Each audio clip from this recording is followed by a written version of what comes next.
Costa al Día con Hernán Higuera. Muy bien, vamos ahora a hacer contacto con Israel. Allá está Sergio Green, él es el director del Instituto Internacional de Liderazgo de Israel. Sergio, muy buenos días, buenas tardes allá en Tel Aviv. ¿Nos escucha bien? A ustedes, buenas tardes por aquí. Gracias, Sergio, por atender esta llamada. Lo primero que quiero de usted es una reacción frente al anuncio de Donald Trump sobre un alto al fuego completo y total, ha dicho él.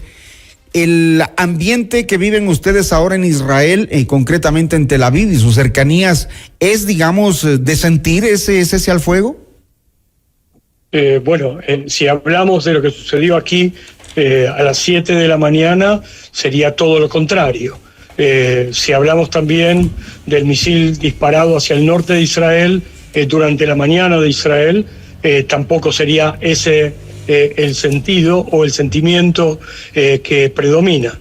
En este momento sí hay una tranquilidad tensa, se puede decir, y la gente obviamente está en la expectativa de qué puede llegar a acontecer. Uh-huh. Es decir, el anuncio de Trump no se cumplió. Por lo menos no se cumplió en forma plena, y justamente aquí las dudas es si Israel debe responder o no responder a la agresión realizada por Irán después de que haya terminado digamos, o que se haya iniciado el periodo de tregua. Sergio, esta mañana un misil iraní impactó un edificio residencial en el sur de Israel, causando la muerte de al menos 3 personas. Sí. Eso es lo que está pasando. Sí. Si no escuché la última frase que dijiste. Causando al menos la muerte de 3 personas, según han dicho las autoridades israelíes. Sí, más de 3 personas fallecieron, 4 personas ya hay confirmadas como fallecidas y tal vez lamentablemente haya alguna más. Sergio, un poco para entender esto que está ocurriendo en estos días, decía yo a mis oyentes el día de ayer que esto no es un conflicto que recién se arma en estos días porque Israel atacó a Irán y porque Irán atacó a Israel. Este es un conflicto que tiene muchos años atrás y que se agravó a raíz del 7 de octubre del 2023, cuando el grupo Hamas entró a un kibutz, arrasó con la vida de cientos de personas en un concierto musical también y se llevó a los rehenes. Esto venía agravando la situación. Sí, digamos que no hay ninguna duda que lo acontecido el 7 de octubre fue algo sumamente duro. O sea, no atacaron a un kibutz, atacaron a toda una región donde había varios kibutzim y por supuesto también en el medio una fiesta de jóvenes pacifistas, lo podemos llamar de esa manera, matando a quien sea y como sea. Pero yo pensaba que te referías a otra cosa cuando mencionabas que este conflicto es un conflicto de larga data. Y cuando hablamos de Irán específicamente, desde que asumió el régimen de los ayatolás en el año 1979 en Irán, ¿sí? Su política fue permanentemente de agresión o agresiva a Israel, en el último tiempo no solamente declarativa, sino lo transformó en hechos concretos. De allí que aquí hay que aclarar que esta situación o esta acción de Israel no era si se iba a producir, sino cuándo se iba a producir. Y lamentablemente Israel tuvo que atacar a Irán, puesto que ya estábamos al borde de una Irán nuclear, una Irán con capacidad de armarse nuclearmente, y si tomamos en cuenta la intención permanente del gobierno fundamentalista chiita, o sea, teocrático fundamentalista chiita de Irán, de expresar hacia los 4 vientos y en forma totalmente pública que tienen por objetivo la desaparición del Estado de Israel, y a eso le sumamos la que estaban ya al borde de poder conseguir armamento nuclear, entonces esta combinación obviamente es una combinación mortífera, ¿sí? Para la propia existencia del Estado de Israel. Recuerdo que en Israel se advirtió de la presencia de estas fábricas, de estos túneles por donde los terroristas financiados por Irán construían estos misiles y una gran cantidad de armamento que fue mostrado en su momento, en su tiempo. Cuando visitamos nosotros Israel, por ejemplo, pudimos conocer algunas armas antiaéreas, misiles que tenían la bandera de Irán. Eso finalmente terminó siendo cierto. Digo ahora que miramos cómo Irán atacó a Israel hace pocos días y cuéntanos un poco esto de los túneles, de la existencia, de la información que se tiene ahora, que se ha podido ser corroborada incluso por los ataques que hizo Estados Unidos. Bueno, creo que hay que hacer un poquito de orden en la información. Digamos que lamentablemente en esta región del planeta hay organizaciones como es el caso del Hamas, como es el caso de Hezbollah, como es el caso de los hutíes en el Yemen, como es el caso de las milicias chiitas proiraníes en Irak, que conforman en cierta manera el grupo de tentáculos o parte del grupo de tentáculos que tiene la cabeza del pulpo llamada Irán. Bien, entonces este pulpo básicamente está constituido por milicias de carácter chiita, con la excepción de lo que es el Hamas en la Franja de Gaza, que tiene que pertenece a la corriente sunita dentro del Islam. Ahora, ideológicamente, sunitas y chiitas, sí, obviamente tienen un enfrentamiento histórico, pero entonces lo único que hizo que realmente Hamas e Irán se unan es la visión que ambos tienen conjunta de hacer desaparecer al Estado de Israel. Quiere decir que entre ellos constituyeron una alianza no de carácter ideológico, sino de carácter pragmático en contra de Israel.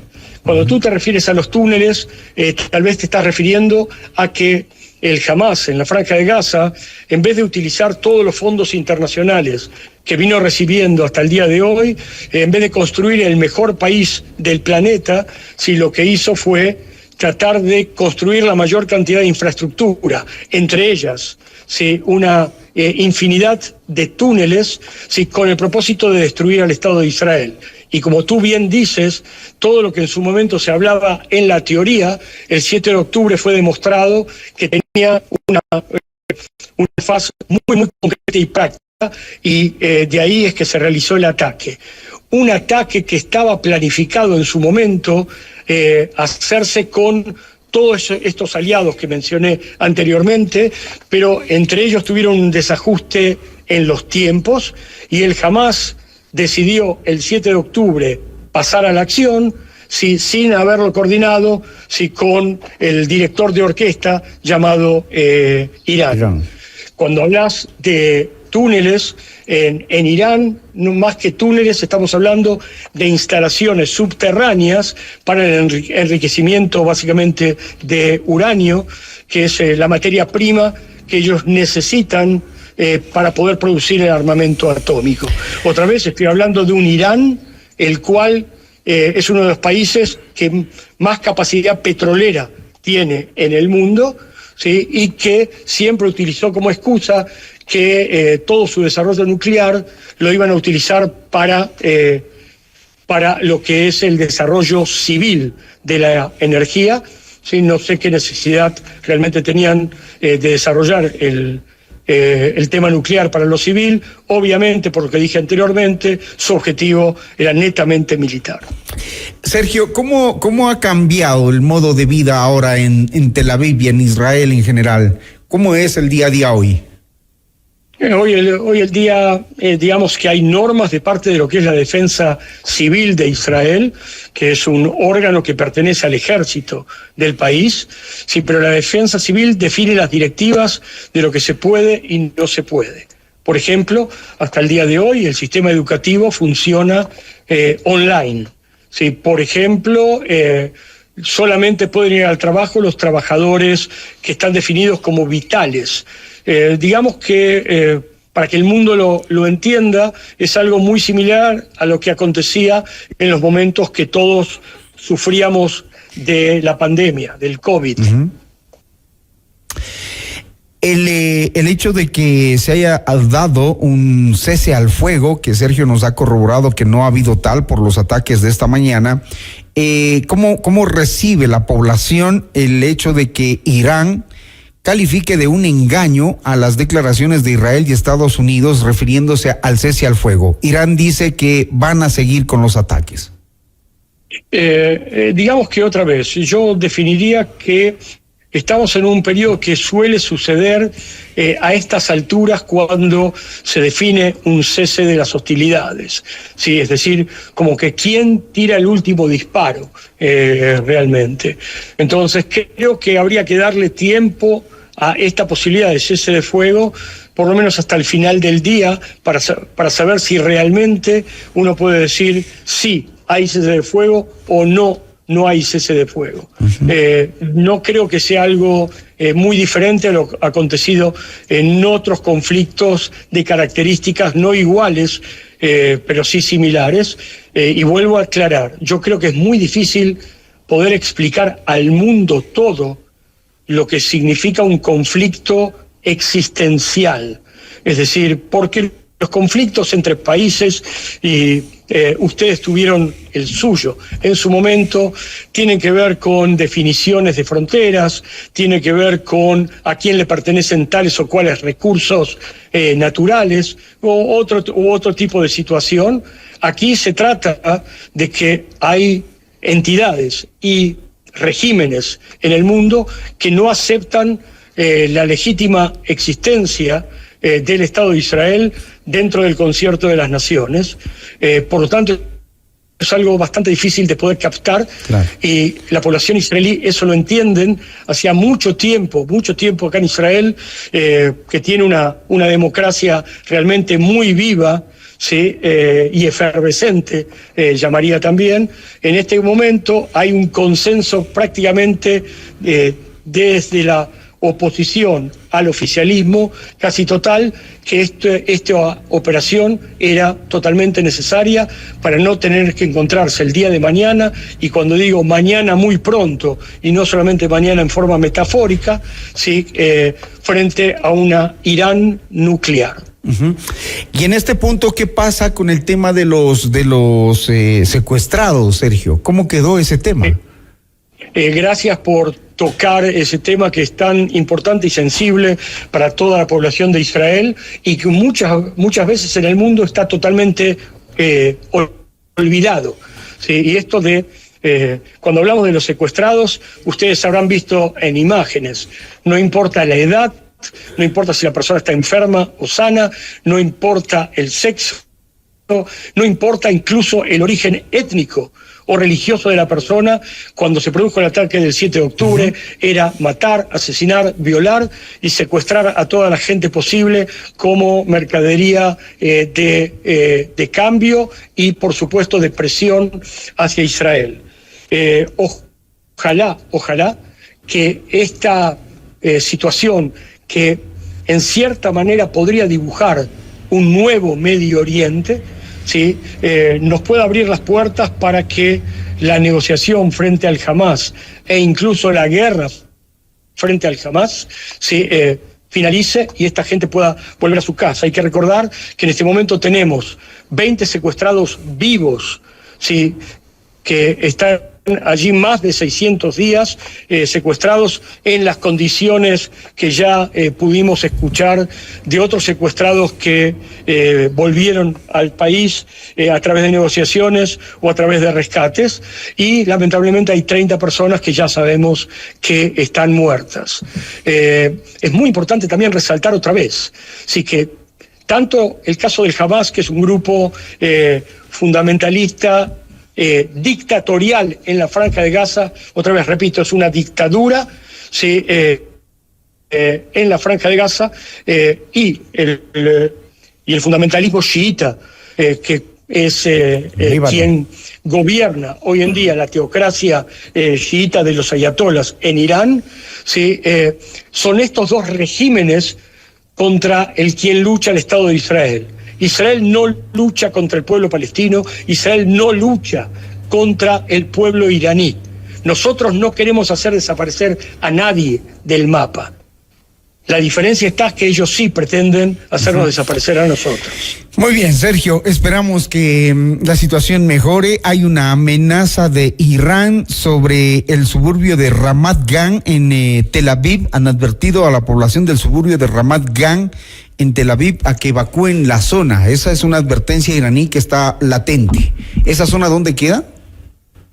Es pegado a la ciudad de Tel Aviv. O sea, podríamos decir que es un suburbio de Tel Aviv de alguna manera. ¿Están evacuando? ¿Sabes algo? ¿Conoces algo? No, aquí hay una disciplina muy, muy alta en cuanto a la utilización de refugios y lo que aquí se definen como cuartos de seguridad, y por lo tanto las directivas aquí no son de evacuación, sino son de escuchar, ¿sí?, las alarmas y hay alarmas previas y alarmas cuando el disparo está por llegar. Okay. Entonces tenemos que estar muy, muy atentos a lo que nos digan las directivas.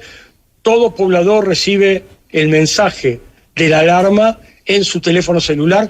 Eso está muy bien ordenado, pero también sabemos muy bien que los proyectiles balísticos lanzados desde Irán son sumamente poderosos y, como ustedes están viendo, apuntan hacia cualquier lado, ¿sí? A diferencia de lo que está haciendo la aviación israelí, que está apuntando básicamente hacia aquellos que o a todo aquello que tiene que ver con el poder nuclear iraní, contra el régimen iraní de gobierno y contra todo aquello que pueda tener que ver con el armamento, especialmente balístico iraní, como son las lanzadoras de proyectiles. Muy bien. Vale tener en cuenta un detalle importante, para ir finalizando de mi parte por lo menos, que Israel también atacó una cárcel, en los aledaños de una cárcel, con el objetivo de que se liberen a los presos políticos en Irán, y eso indica realmente cómo todo este operativo al final de cuentas puede llegar a traer la libertad hacia el pueblo iraní, aunque es un tema interno de la región. Gracias. Del país, perdón. Sí, Sergio, gracias, muchísimas gracias por toda la información y los detalles que nos ha contado sobre este conflicto que vive ya 12 días y que todavía se espera efectivamente si es que hay o no un cese al fuego. Por lo que nos ha dicho Sergio Green, no se ha visto hasta hoy actitudes que permitan decir que está en una etapa de cese al fuego. El director del Instituto Internacional de Liderazgo de Israel nos acompañó aquí en Notimundo al Día. Sergio, un resto de tarde mejor. Un abrazo grande y que juntos nos podemos encontrar realmente en una situación de paz, no solamente para nosotros, sino para el mundo todo. Para el mundo entero. 6:32 acá en Ecuador. Seguimos con más en Notimundo al Día.